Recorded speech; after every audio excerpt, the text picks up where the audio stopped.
melody's rhythm and pace, aligned with the symmetry of time and space, and those who dwell in this place.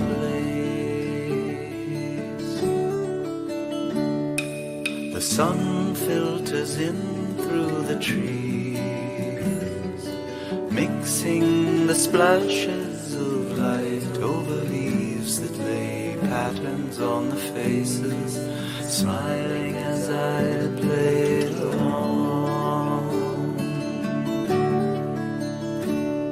Come wander through my woods and waterways.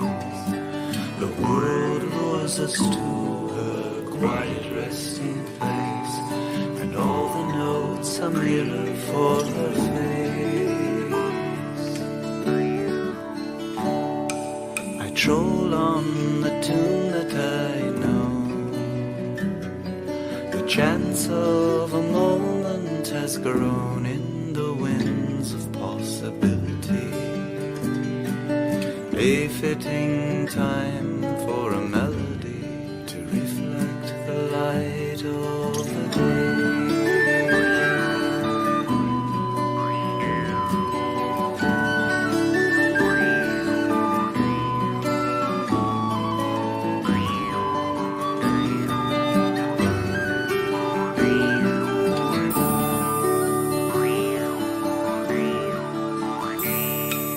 And for a while we will dwell in a maze of the mirroring spell that appears on the faces of reflection, in the contours of the mirror that shows,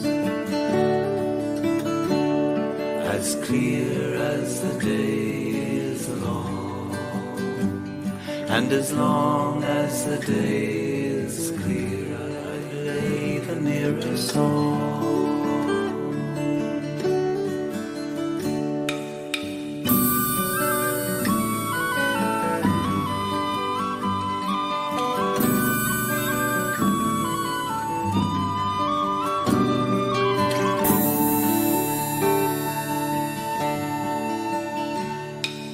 The tune in my heart calls the light, away as it brings on the night. I will find some lonely place.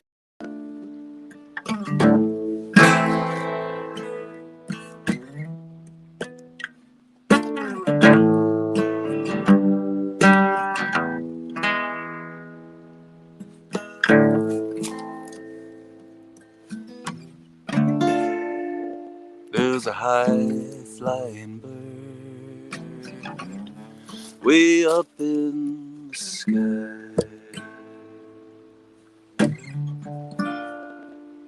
and I wonder as she flies, does she look down as she goes on by, flying there so easy in the sky. But Lord, look at me here. I'm rooted like a tree here. Got those sit down, can't cry. Oh Lord, I'm gonna die blue.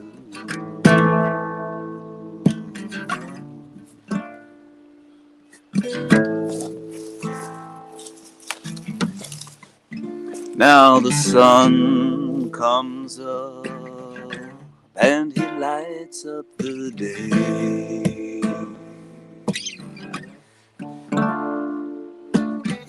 When he gets tired, oh, he goes down on his way. East to west, he meets God every day. Lord, look at me here. I'm rooted like a tree here. Got those sit down, can't cry. sky blue.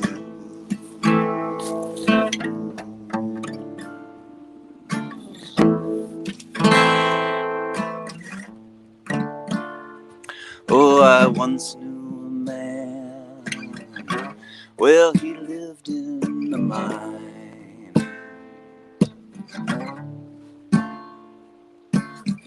He never saw the sun, but he never stopped trying. Then one day, this man up and died. Yeah, the man up and died. He up and died. Well, he wanted to fly, and the only way to fly was to die.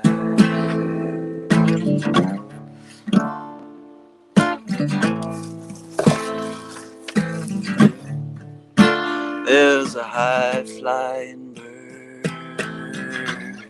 way up in the sky, and I wonder, does she look down as she flies on by? Flying there so easy in the sky. Lord, look at me here. I'm rooted like a tree. God, those sit down can't cry. Oh Lord, I'm gonna die blue.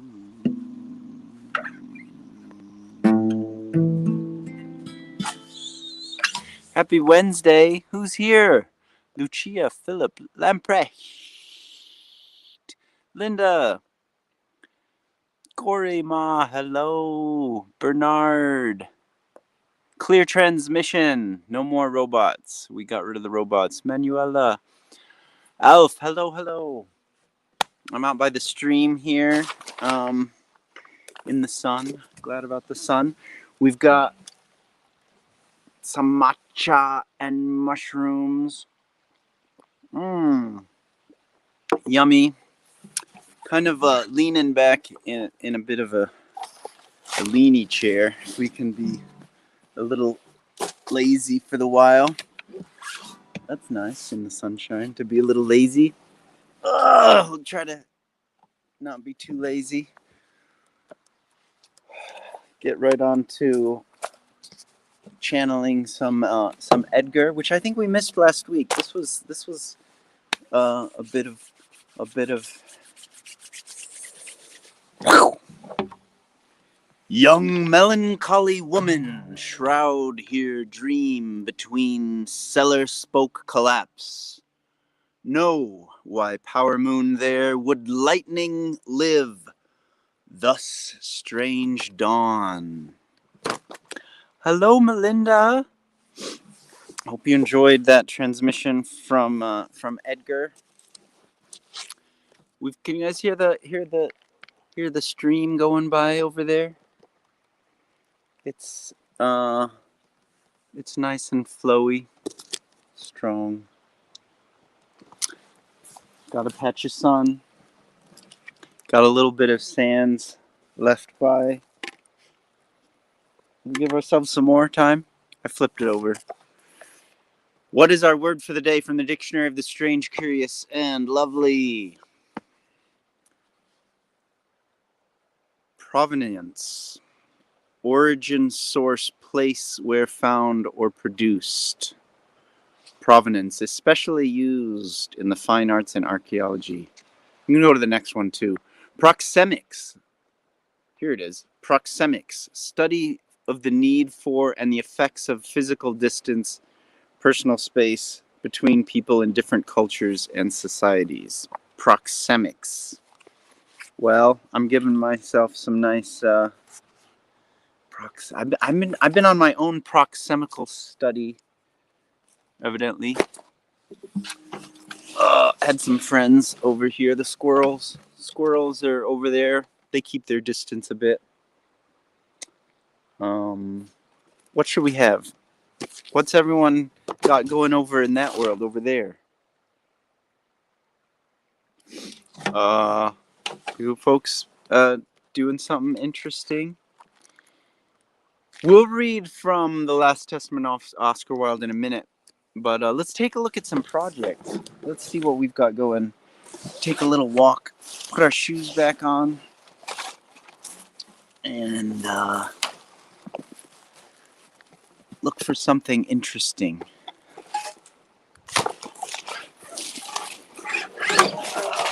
I'm gonna build.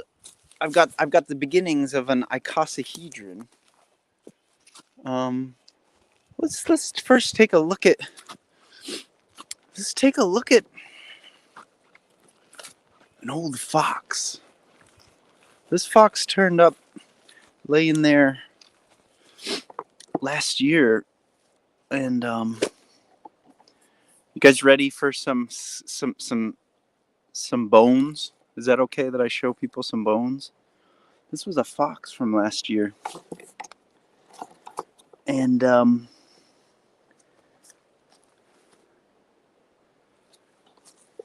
he showed up over there, and I thought I'd give him some more space here in the sunshine. I was actually hoping some birds would kind of come and maybe help clean up a little bit. But what I think is interesting, I was just asking a friend, like,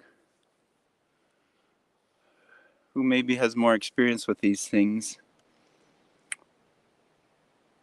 Well, I was just thinking that this was pretty good evidence that the plants are omnivores. Not only do they eat the sunshine, but they're eating the mammals too. Look at that green grass all around there. It's kind of heart-shaped. Okay, so enough of our little nature study for the moment. Let's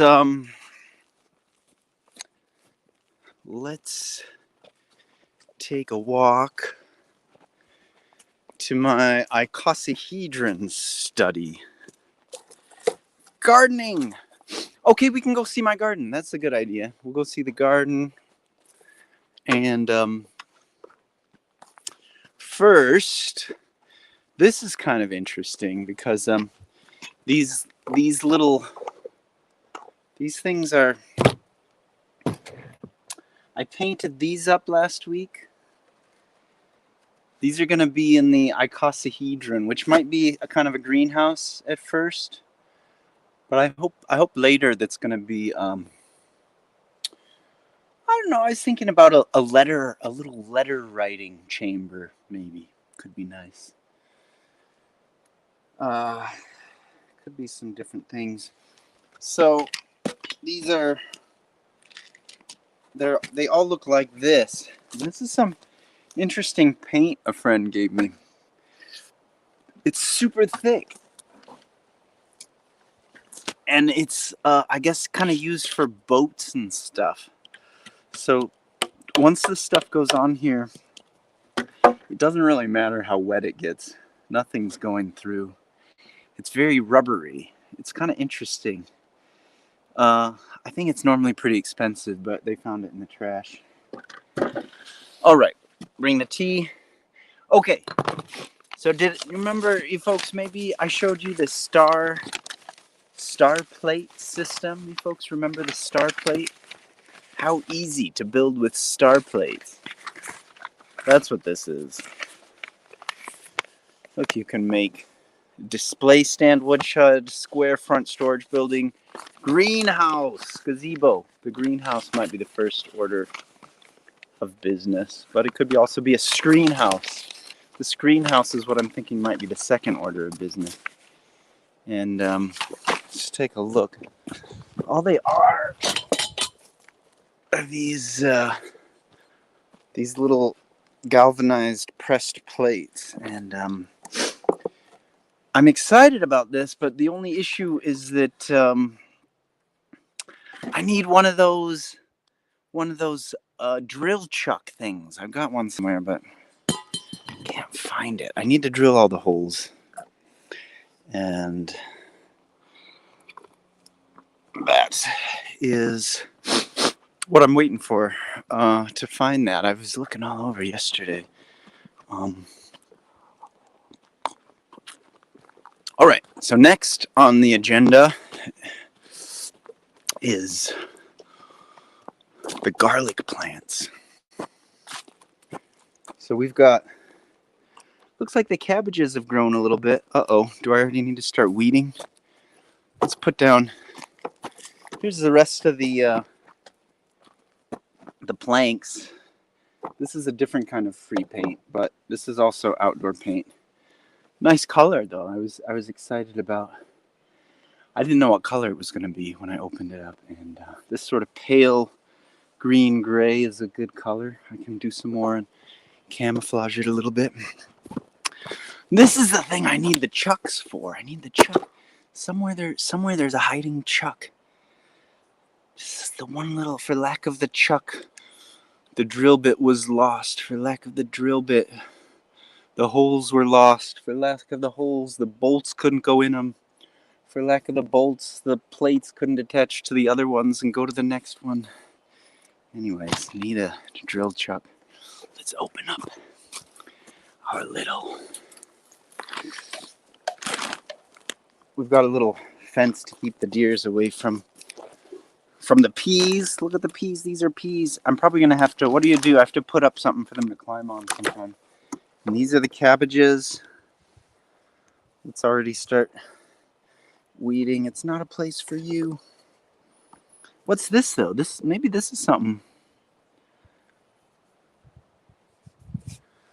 We'll leave that one for a minute.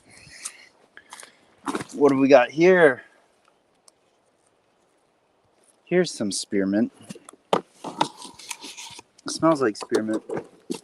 We've got some rosemary.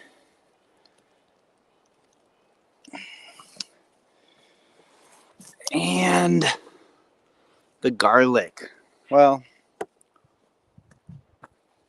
that's it for now. In a bit later, we can start trying to grow some other stuff. But it's still getting cold at night. It's still freezing sometimes. We're gonna wait for the other stuff. Make sure the squirrels don't steal our tea here. Gonna get our tea and go back in the sun.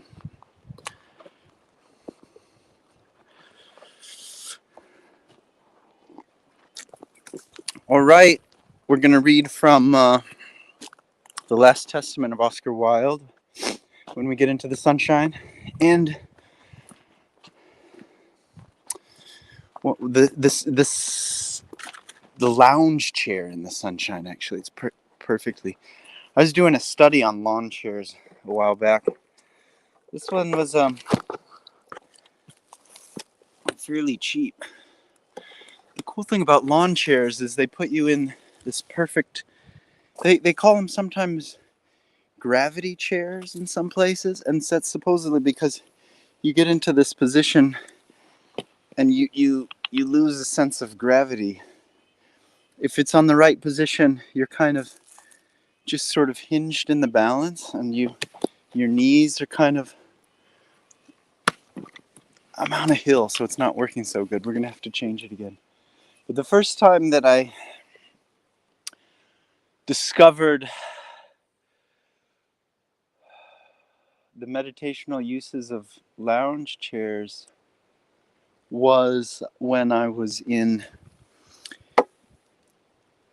India. Or maybe I had rediscovered, because I must have done it before, but anyways, I went back and I had, since my first time in India, I had discovered this, a group of... I can't get too comfortable.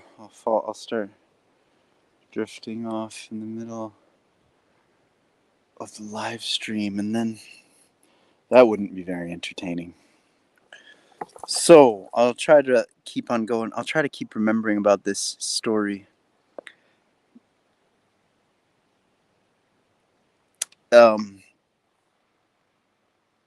It was at a Tomatis Institute that was in Oroville, actually. And this I found very interesting because the idea, Tomatis was this ear, nose, throat doctor, maybe from the 70s into the 80s. Could have been. I have to do some more research. It's still a little bit of a conundrum in my psyche. My experiences with Tomatis Institute. I'm not gonna. I was very enthusiastic in because it's this really fascinating idea, which of course has to be in some measure correct. Just the voice ear neuronical brain connection. This whole how it's connected, and so the idea is that specifically how one hears, even the kind of, because you can measure, you can get your ears tested. People do this in different places, and that's one of the things they do is they measure how you hear. You have a graph. Everyone hears things differently because of the different things they've been exposed to, and so the idea is that this map of how you hear affects or is a part of the whole system of your psychological outlook. And so their idea was he had these patented electronic devices that were purported to be a kind of sort of reverse engineer the perfect way to hear things so as to make one less psychologically neurotic, we could say. And this also seemed like an interesting idea. That the curve, the ideal curve, was kind of like the edge of a spiral, and up to the top, and you kind of goes off at the end. The funny thing, when I first went up there, so I did the test, and there's this Italian lady. What was her name? It was it was brilliant because she was reading my ear chart, and it was sort of like someone reading the palm of your hand, where they're telling you all these things, and you're like, wow, you can see right into my brain. So she was telling me all this stuff about me that seemed really, really pretty fantastical. But I had this big lower level was gone. All my low frequencies were gone, and we're gonna be going past our time frame. What are we? 12:47. I'm gonna keep talking. We're at 23 minutes exactly, but I still got to finish this story. So so what had happened is I had a big bunch of earwax in my ear that was cutting off a big chunk of the low frequencies. Actually, I got, I never had my ears flushed out or anything, but I think it was in this phone, and at the time it was more like the payphone era. So it's like I was actually traveling. You end up using a lot of payphones. Who knows, like what kind of weird stuff goes in your ear that your ear has to protect you from when you're using payphones all the time. I guess people are really careful with like clean them all. Anyways, you don't think about it always. But so in this ear, and what happened? What your brain does, like because half of your hearing is not in the ear, the little hairs. Those hairs are picking up stuff, but then it goes to your brain, and your brain's got this mixing board, and it changes things around. So what was happening was that, and then you've got the frequencies into your head. You get sound coming in as vibrations going through your bones. And then so your brain mixes all this stuff together to give you what it thinks is either what you want to hear or what is going to give you the most ability to deal with your surroundings. So, um, so what had supposedly happened, and I think this is what happens, is that the with this chunk of hearing gone, the brain mixer was pumping the what's the name for that? It's the frequencies that are coming, the conduction, bone conduction sound. The mixing board was amplifying these ones on this side to make up for the ear not going, And what this does is it makes sounds more kind of invasive, more annoying, because this bone conduction is more like the sounds are like, shaking you by the head, and it's not as pleasant, and you just always want. And that was how I felt, actually. But that might be how one can feel in India when one is not used to the loud sights, sounds, and smells. Okay, where's the story going? So I guess this is too long of a story. I'm not going to be able to get through all of it. But what was my point? The lounge chairs. So I can't go on to more of the tomatis. Just to say that I'm not an advocate. I'm not going to say I'm an advocate. I'm not going to dissuade anyone from researching the subject either. I have a complex opinion that I will need a lot of time to disentangle. But the lounge chairs. So it's basically a 10-year period went by between my first Tomatis sessions, which was really fascinating, I'll say, and enough so that I had thought about it for 10 years.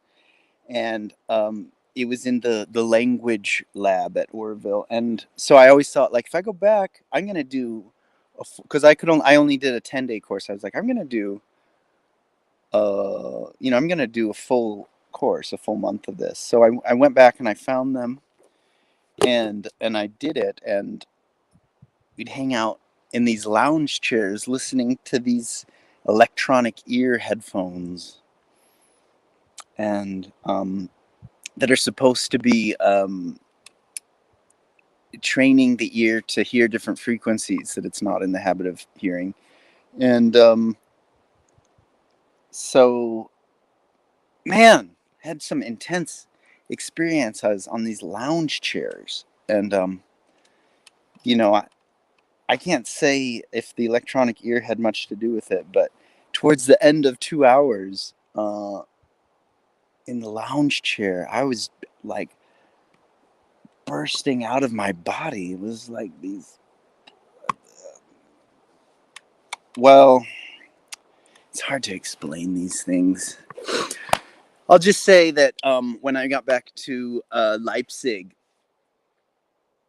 I found a lounge chair lying in the trash in the street, and I picked it up and installed it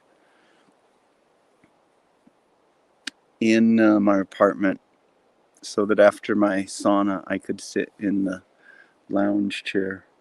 That's actually maybe the thing. I'm sorry. I discovered lounge chairs before I went to India for the second time. It was at this really excellent sauna. They had these beautiful wooden made lounge chairs, and the key is this shape, this sort of like um astronaut shape, kind of like that one in all the Mayan pictographs where they're supposedly like taking drugs and experiencing the cosmos.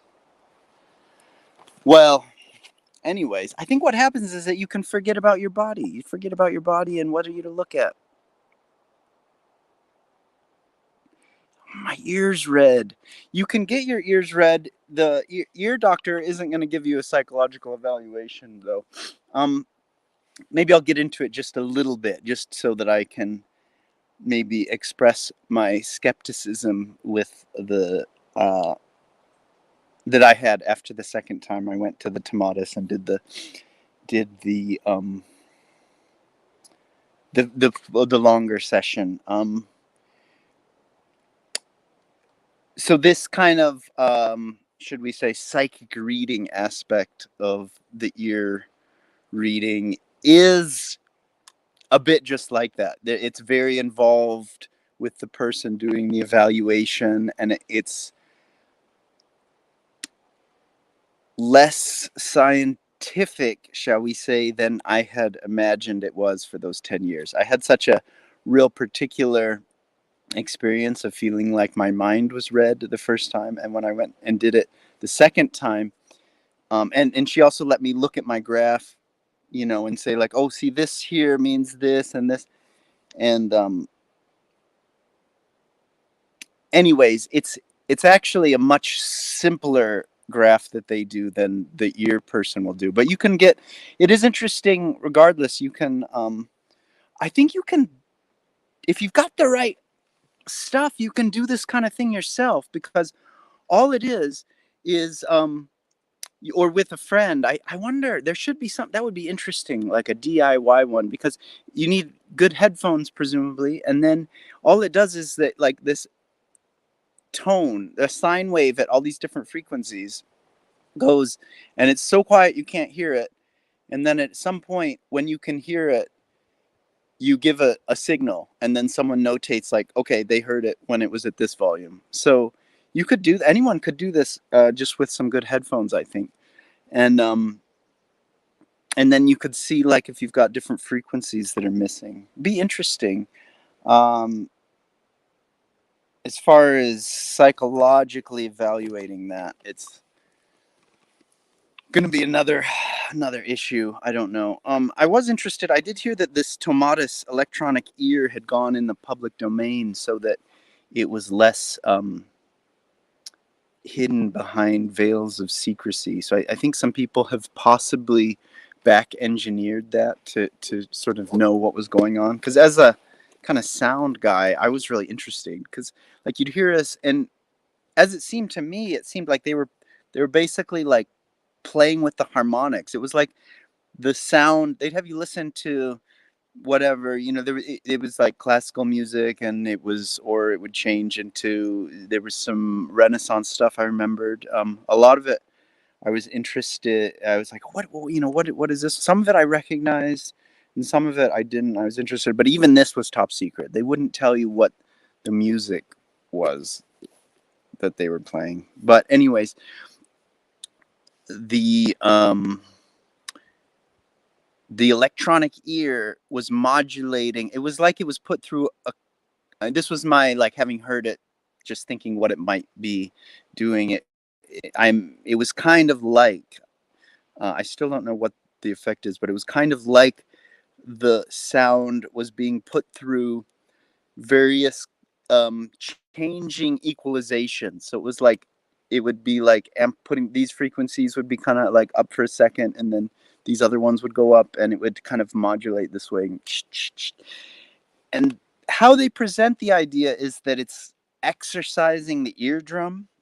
And so these kinds of equalizing modifications would kind of make sense in a way, if, like, your ear's always trying to make up for certain things. And so maybe if, anyways, I don't know what they were doing, but I did eventually want to get back and read some books about it, because I think there's some people who were writing about it agnostically, not like as part of the organization.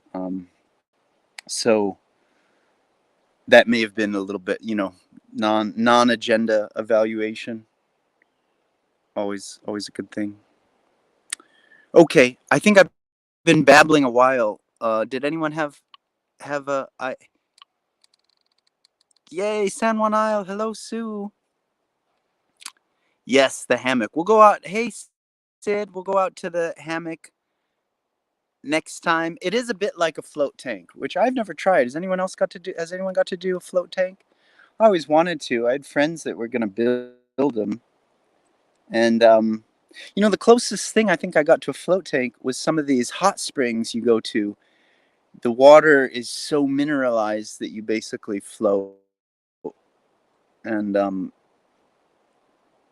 minerals are. We'll go to the Lithia Park sometime. They've got the lithium in the waters. Gives you a good thing. Pitch black. That's interesting. Um, I don't know. I might be too relaxed here in my lawn chair to play any music. Maybe you'd forgive me if I still want requests for next week, though. I need a big pile of requests, more requests. Well, I'm gonna not lounge in the sun all day because it feels like a day to get something done. I don't think I'm gonna look for that chuck, because then I'd spend all day looking for that chuck. What if I never find the chuck? Okay. I think I'm gonna drink the rest of the tea here by myself, and I'll let everyone get on to the rest of their productive or relaxing day. I could ask for requests. What kind of request? A box full of treasure. I still need to make this book that has all the lyrics one could ever want. Oh, one like the big intro song was "High Flying Bird," which was evidently, it sounds a lot like a folk song, and of course there's a lot of permutations. Different people singing it have different verses on it, but suppose the guy who wrote it, 63, I think, 63, 64. Find lots of versions of that around. But that was the first time I played it. All right. Hope everyone's tea is good. We'll see you next week. Ciao, ciao.